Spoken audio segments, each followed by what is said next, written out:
لیکن اب بھی بہت سے لوگ توحید پر نہیں تھے، جس کے بعد اللہ نے حضرت ادریس علیہ السلام کو اپنا نبی بنا کر بھیجا۔ حضرت ادریس علیہ السلام دنیا کے وہ پہلے انسان تھے جنہوں نے رائٹنگ کی، یعنی قلم سے لکھنا سیکھا۔ اور اس کے علاوہ حضرت ادریس علیہ السلام وہ پہلے انسان تھے جنہوں نے ظلم کے خلاف جہاد کی۔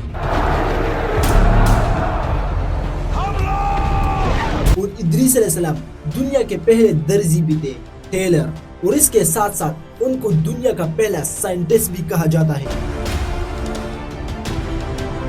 حضرت ادریس علیہ السلام کی بڑی محنتوں سے بہت سے لوگ ایمان لائے اور ان کے قوم میں بہت سے نیک لوگ پیدا ہوئے، لیکن ان کے قوم میں یہ ایک رواج تھا کہ یہ لوگ اپنے نیک لوگوں کی، اپنے بزرگوں کی بہت ہی عزت کیا کرتے تھے۔ لیکن جب آہستہ آہستہ یہ نیک لوگ مر گئے تو یہ شیطان کے دماغ میں ایک بہت ہی بڑا آئیڈیا آیا اور وہ اس قوم کے پاس چلے گئے اور کہا کہ آپ لوگ نہ ان بزرگوں کی بت بنا دو تاکہ آپ اور آپ کی آنے والی نسلیں اسے بھول نہ جائے اور یہ آپ کے پاس ہمیشہ یادگار رہے۔ تو اب ان لوگوں نے اپنے بزرگوں اور نیک لوگوں کی بت بنانا شروع کیے۔ اس وقت تو یہ لوگ ان بتوں کی عبادت نہیں کرتے تھے، لیکن جب آہستہ آہستہ نیو جنریشن آئی تو شیطان نے ان لوگوں سے کہا کہ آپ کے آباء و اجداد ان بتوں کی عبادت کیا کرتے تھے، ان لوگوں نے ان بتوں کو اپنی عبادت کے لیے بنایا تھا۔ تو اب اس نیو جنریشن نے بتوں کی عبادت شروع کیا اور یہاں سے دنیا میں پہلی بار شرک کا آغاز ہوا۔